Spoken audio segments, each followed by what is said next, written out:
Hello students, this is Dr. Vinod Reddy and you are watching YouTube channel My Physics Classroom। जैसे कि आपको पता है कि हम एस श्री वर्मा सर की किताब में से जितने भी अनसॉल्व क्वेश्चन हैं उनको वन बाय वन हम सॉल्व कर रहे हैं। इस वीडियो में chapter rest and motion kinematics इसका जो सेकंड ऑब्जेक्टिव है उसमें का क्वेश्चन नंबर 1 से लेके 5 तक हमें इस वीडियो में सॉल्व करना है। मेरा ये रिकमेंडेशन रहेगा कि सबसे पहले इन क्वेश्चंस को आप खुद होके सॉल्व कीजिए। जब आप क्वेश्चंस को खुद होके सॉल्व करते हो तो आपके फिजिक्स के कंसेप्ट बहुत ज्यादा क्लियर होंगे। अगर नहीं जमता है तो आपको वीडियो देखना है। So without wasting time let us start. First question, consider the motion of the tip of the minute hand of a clock in 1 hour. The displacement is 0, the distance covered is 0.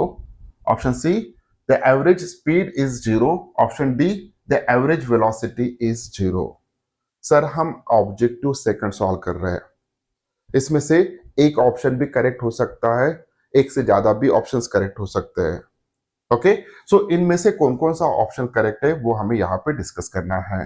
For that let us consider a watch. This one is a minute hand and let us imagine that this is a tip. Okay, ये वो tip है।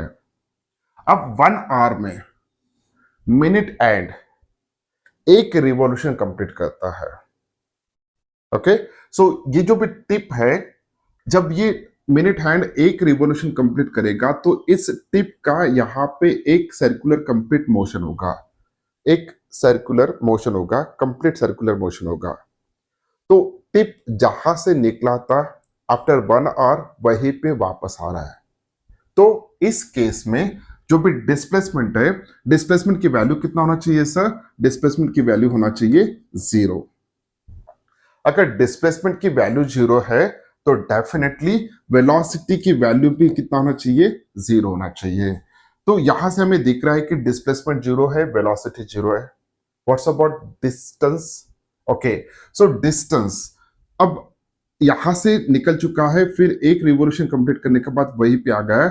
तो total जो भी distance cover करेगा that distance is equal to 2 pi R. Okay, distance कितना cover किया उसने? 2 पाई आर इतना डिस्टेंस कवर किया। उसका डिस्प्लेसमेंट की वैल्यू 0 है लेकिन डिस्टेंस की वैल्यू 2 पाई आर है। अगर डिस्प्लेसमेंट की वैल्यू 2 पाई आर है, सॉरी डिस्टेंस की वैल्यू अगर 2 पाई आर है, जो भी स्पीड रहेगा, okay, that speed is equal to distance upon time. तो डिस्टेंस कितना है? 2 पाई आर और टाइम कितना है सर? 1 आर। तो डेफिनेटली इसकी वैल्यू नॉन जीरो होगा। तो यहाँ पे displacement is non zero, sorry distance is non zero and speed is non zero, where as displacement is zero and velocity is zero. तो first option, the displacement is 0, this is the correct one. The distance covered is 0, so distance cover कितना कर रहा है वो? 2 pi r. This is a not a correct option.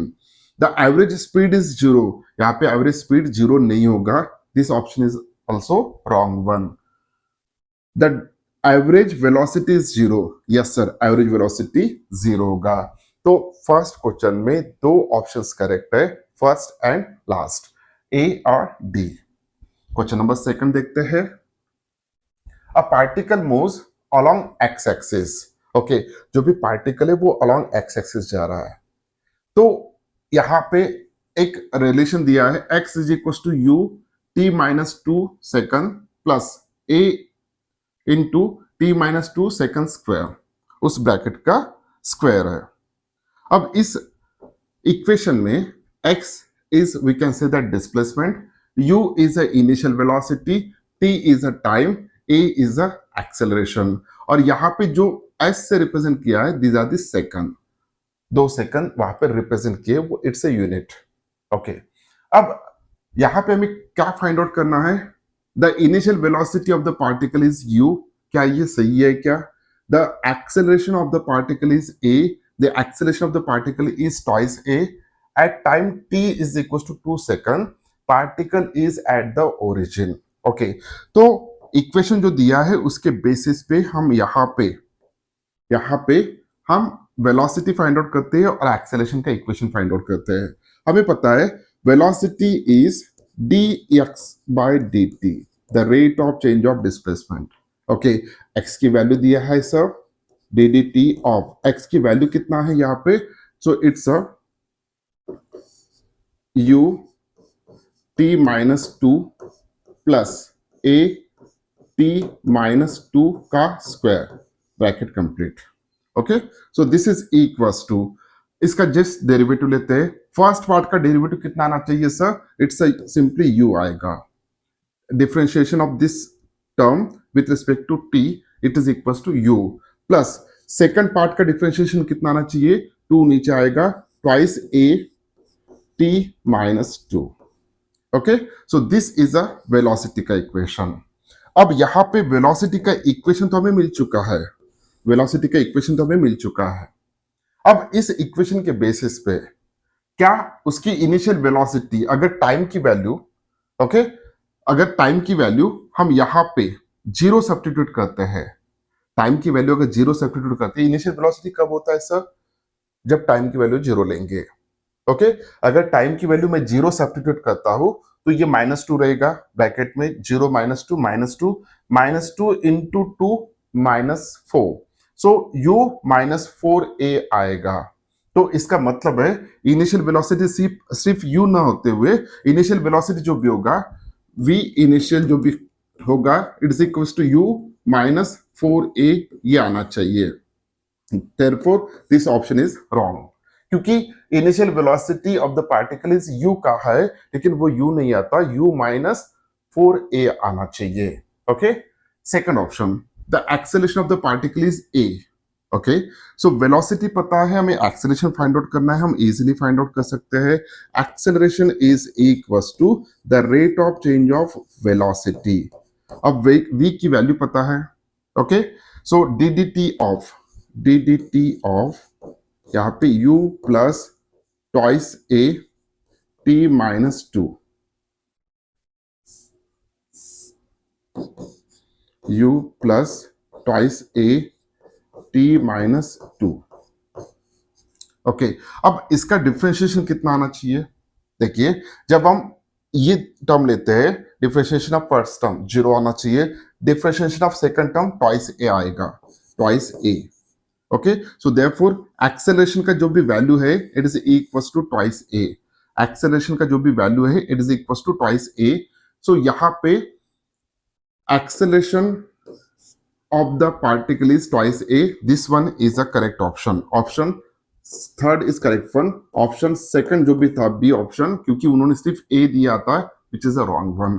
तो second option, third option is correct one. Okay अब at time t is equals to 2 second, particle is at origin.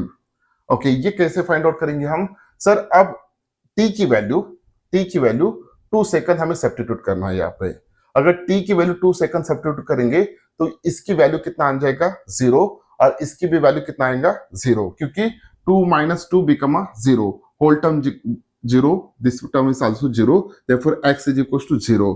तो at time t is equals to 2 second, x become a 0. अब x 0 है, x की value 0 है, इसका मतलब क्या है, पार्टिकल इज एट ओरिजिन. तो last option D option is also correct one. तो यहां पे कौन कौन सा ऑप्शन करेक्ट था सर, ऑप्शन सी और ऑप्शन डी. ऑप्शन ए और बी रॉन्ग थे. क्वेश्चन नंबर नेक्स्ट,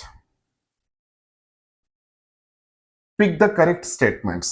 यहाँ पे 4 स्टेटमेंट दिए, इनमें से करेक्ट स्टेटमेंट हमें पिक करना है. The average speed of a particle in a given time is never less than the magnitude of average velocity. The average speed of a particle in a given time, जब भी कोई motion होता है तो उसका जो भी एवरेज स्पीड होता है, इट इज ऑलवेज, हमें पता है एक equation, what is that equation, that equation is v average. Okay average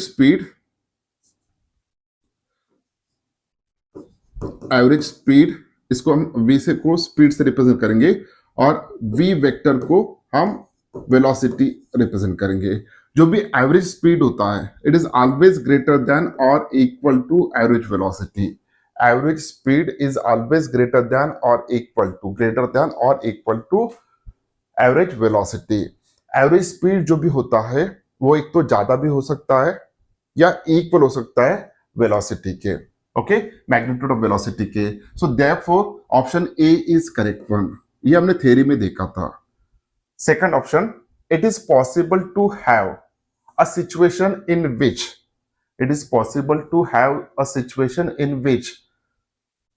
magnitude of acceleration is not equals to zero. Magnitude of acceleration is not equals to zero, but magnitude of speed is equals to zero. Okay, तो यहां पे sorry this is the magnitude of speed होगा, okay, और this is the magnitude of velocity होगा, rate of change of velocity होगा। Okay, तो यहां पे देखिए it is possible to have a situation in which the magnitude of change in velocity with respect to time is not equals to zero. Okay, तो यहां पे एक situation देखते हैं, सर्कुलर मोशन। अब सर्कुलर मोशन में क्या होता है सर, जब भी कोई पार्टिकल है, उस पार्टिकल यूनिफॉर्म सर्कुलर मोशन में वो पार्टिकल सर्कुलर पाथ पे रिवॉल्व हो रहा है। अब उसका यूनिफॉर्म सर्कुलर मोशन अगर हम कंसिडर करते हैं तो उसका स्पीड जो भी होता है it is always constant, speed always constant, लेकिन उसकी वेलोसिटी जो भी है वो चेंज हो रहा है क्योंकि उसका डायरेक्शन हमेशा चेंज होता है। अब कोई भी वेक्टर अगर हम कंसिडर करते हैं वेक्टर, तो वेक्टर को डिफाइन करने के लिए दो टर्म्स होते हैं। First one is a magnitude and second one is a direction. अब यहां पे वेलोसिटी वेक्टर का मैग्नीट्यूड सेम है, वेलोसिटी वेक्टर का मैग्नीट्यूड सेम है, डायरेक्शन कंटिन्यूसली चेंज हो रहा है। अब वेलोसिटी वेक्टर का मैग्नीट्यूड सेम है मींस स्पीड सेम है, ओके, मैग्नीट्यूड सेम है मींस स्पीड सेम है, लेकिन उसका डायरेक्शन क्या हो रहा है, हमेशा चेंज हो रहा है। तो therefore on the basis of this one it is possible to have a situation in which उसका जो भी स्पीड है, ओके, सॉरी वेलोसिटी जो भी है it is changes with respect to time, therefore it is not equals to zero. तो ये सही है। एंड बट स्पीड जो भी है वो कांस्टेंट है। अगर स्पीड कांस्टेंट है, टाइम के साथ चेंज नहीं हो रहा है, तो derivative of that speed with respect time is equal to zero. So therefore this option is correct one. तो इतना याद रखिएगा, जो भी वेलोसिटी है, velocity is a vector quantity, there are two terms to decide vector quantity, first one is a magnitude, second one is a direction. अब uniform circular motion में velocity continuously change हो रहा है। वेलोसिटी किसकी वजह से change हो रहा है, क्योंकि उसका डायरेक्शन चेंज हो रहा है, इट इज ऑलवेज टेंजेंशियल, लेकिन उस वेलोसिटी का मैग्नीट्यूड हमेशा कांस्टेंट होता है। अगर मैग्नीट्यूड कांस्टेंट है तो स्पीड कांस्टेंट होगा। अगर स्पीड कांस्टेंट है, the rate of change of speed with respect time is equal to zero, but the rate of change of velocity with respect to time is not equal to zero, क्योंकि velocity है तो direction change हो रहा है। अगर direction change हो रहा है तो वेक्टर क्वांटिटी चेंज होगा, तो विथ रिस्पेक्ट टाइम वो चेंज होगा, it is not equal to zero. So this option is the correct one. Third option क्या कहता है, the average velocity of a particle is zero. Average velocity of the particle is zero in a time interval. It is possible that the instantaneous velocity is never zero in the interval. The average velocity of the particle is zero. अब average velocity of a particle is zero in time interval. Okay, average velocity of a particle is zero in time interval. Okay, it is possible that the instantaneous velocity is never zero in the interval. क्या होना चाहिए sir, average velocity of the particle zero है, लेकिन उसकी instantaneous velocity zero नहीं है, never zero in the interval. अब इसको आप इसी सर्कुलर मोशन से कंपेयर कीजिए, इसी सर्कुलर मोशन को कंपेयर कीजिए। जब पार्टिकल यहां से निकलने के बाद, एक पॉइंट से निकलने के बाद कंप्लीटली वहां पे आ रहा है, तो डिस्प्लेसमेंट की वैल्यू कितना होगा, जीरो। अगर डिस्प्लेसमेंट की वैल्यू जीरो है तो वेलोसिटी की वैल्यू कितना होगा, पूरे इंटरवल में एवरेज वेलोसिटी की वैल्यू कितना होगा, जीरो होगा। लेकिन पूरे पाथ में किसी भी इंस्टेंट पे सॉरी किसी भी इंस्टेंट पे क्या इंस्टेंटेनियस वेलोसिटी की वैल्यू जीरो था? नहीं था. So therefore this C option is also correct one. Option D, the average velocity of a particle moving on a straight line is zero in a time interval. Okay, अब straight line की बात हो रही है. It is possible that the instantaneous velocity is never zero in the interval. The average velocity of a particle moving on a straight line is zero.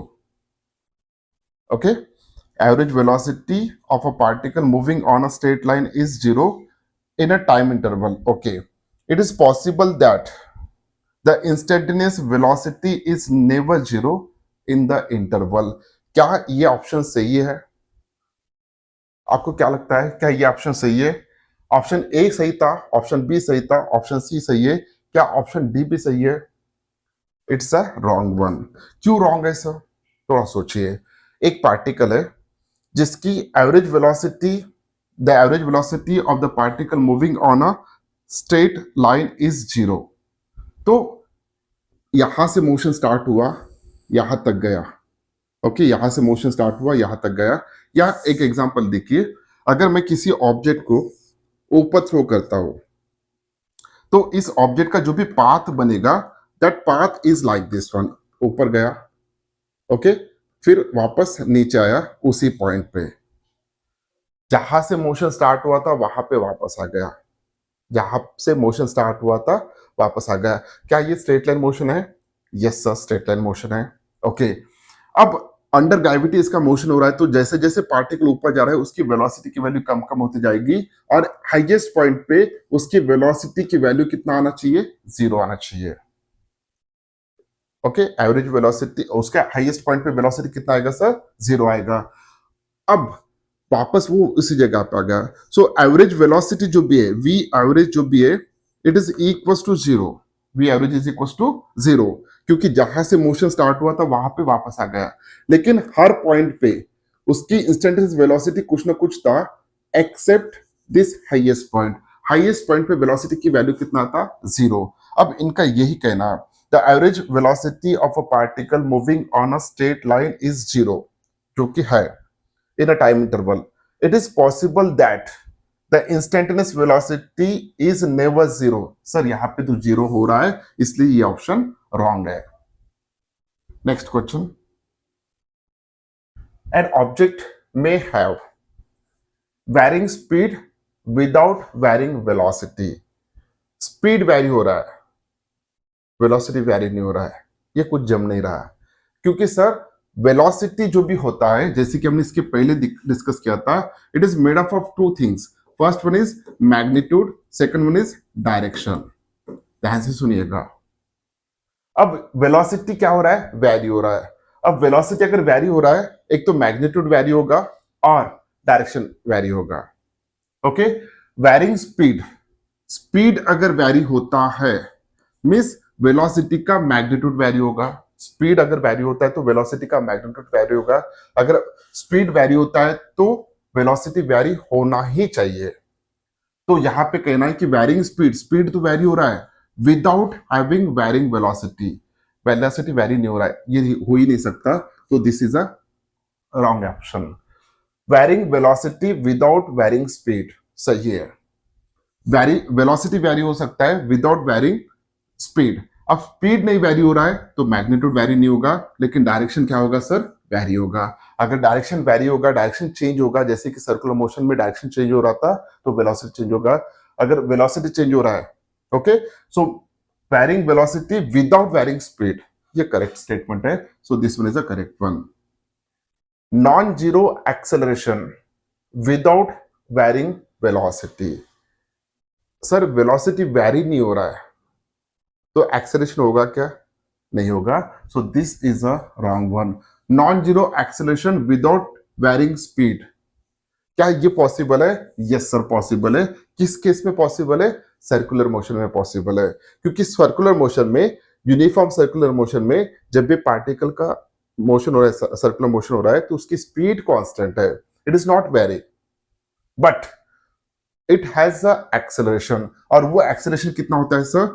Acceleration in case of circular motion is equal to v square upon r. So this is a non-zero value. It is not equals to zero. So therefore non-zero acceleration, non-zero acceleration, non-zero acceleration without varying speed correct है. So option B और D correct है. Last, mark the correct statements for the particle going on a straight line. Particle है, straight line जा रहा है. Okay अब उसके related यहाँ पे चार ऑप्शन है, कौन सा सही है कौन सा रॉन्ग है वो हमें डिस्कस करना है. Option A, the velocity and acceleration have opposite sign. Velocity and acceleration have opposite sign. The object is slowing down. Sir आप सोच सकते हो अगर एक व्हीकल है, ओके एक व्हीकल है, अब ये जो भी व्हीकल है इस पाथ पे जा रहा है.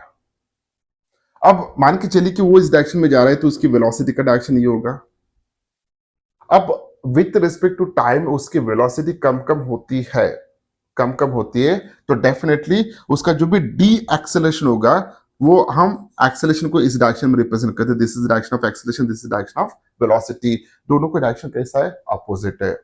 अगर व्हीकल जा रहा है सामने, अगर आपने ब्रेक अप्लाई किए तो उसकी वेलोसिटी कंटिन्यूसली डिक्रीज होती है.